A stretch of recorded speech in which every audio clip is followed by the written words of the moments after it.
Em bán dưa à? Vâng. Anh mua dưa đi anh. Bao nhiêu một cân đấy? 20.000 một cân ạ. Cái này 20.000 còn cái này 10.000 một cân. Đây là mình chọn sáng cái bên này là nó to hơn và đẹp hơn đúng không? Vâng. Còn bên này là bé hơn tí nhỉ? Vâng. Có cả mía nữa đúng không? Vâng. Mía thì một cây 15.000. Một cây 15.000. Mía ngọt à đúng không? Vâng. Ăn rất là ngon luôn. Em thử ấy một cây anh thử xem nào.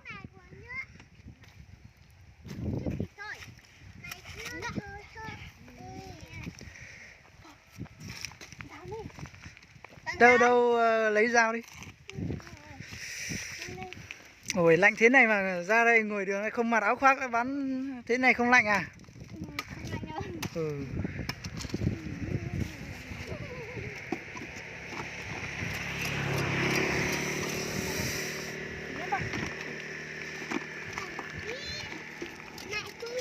Vừa nãy anh hỏi mấy em này là trồng nhà tự trồng đúng không?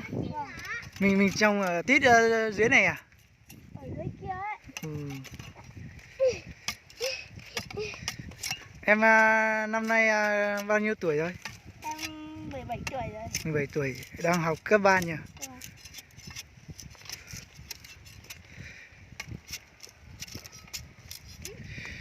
Ở đấy, ôi giời ơi, lạnh quá. Anh thử hỏi xem ai có nhu cầu mua thì Tết ra mua nhà em. Rồi, anh quay thế này xong tí anh đưa lên mạng xem có ai ủng hộ em không nhá. Đấy, mấy em ở đây lạnh thế này ra ngoài đường đây. Đây, ra ngoài đường. Ngồi bán mía dưa. Ai thương mấy em thì ủng hộ nhá. Rồi.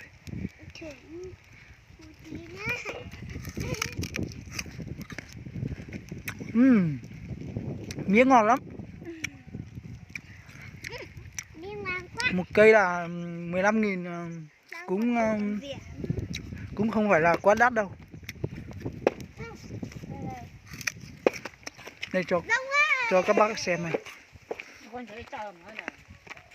Đấy, nhìn nó xấu xấu rồi nhưng mà ăn ngon ngọt lắm nhá.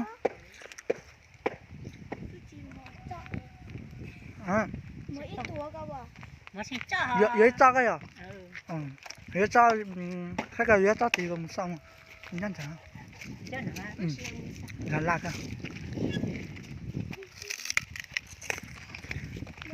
Đấy, có mùa chú giờ ra xem mía nhá. Chú bảo là gần Tết rồi mua một cây không cả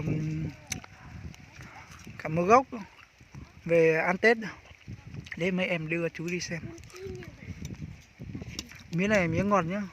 Nhìn nó xấu xấu nhưng mà ăn ngon lắm.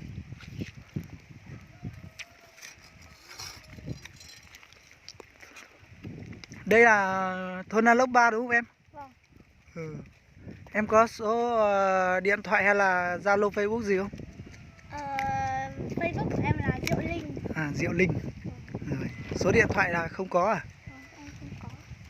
Thế tí có gì anh up lên sau nhé.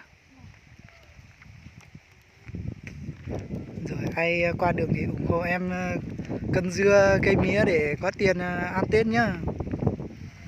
Rồi chào cả nhà nhé.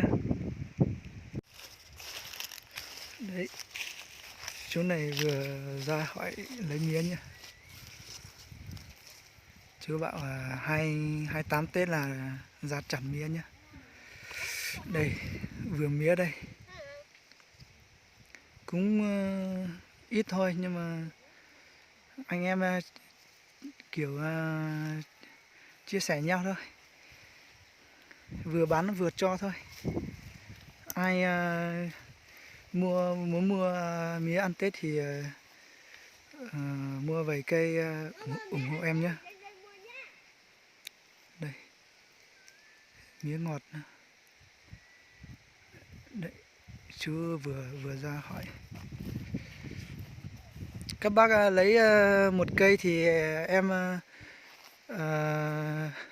bán 15.000 một cây, còn các bác lấy cả cây to đấy, cả gốc thế này thì em bán 10.000 một cây thôi. Đấy, bán rẻ thôi. Cũng gần Tết rồi.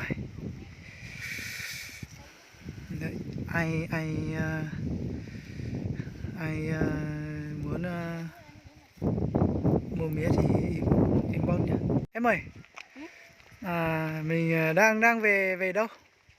Đang đi về chỗ mà bạn ấy làm ấy. Đang về chỗ bán mía à? Vâng. Lúc đấy chú ra hỏi chú có lấy mía không? Có. Có lấy à? Chú Vâng. lấy nhiều không? Có. Ừ. Đấy, mía ngọt mà nhỉ, đúng không? Vâng. Ồ, hai em đi chân đất à? Vâng. Ôi giời ơi, có đau chân không? Không. Ôi giời ơi, sao phải khổ thế? Bảo bố mẹ mua đôi dép nào đi. Không thích đi ăn Tết đâu. Không thích đi dép à? Quen rồi đúng không? Vâng. Đấy, đường đá thế này mà em đi chân đất này. Đây mình còn đi giày đây.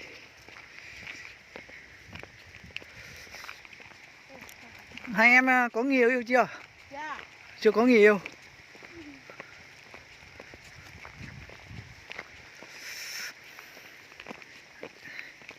Đấy,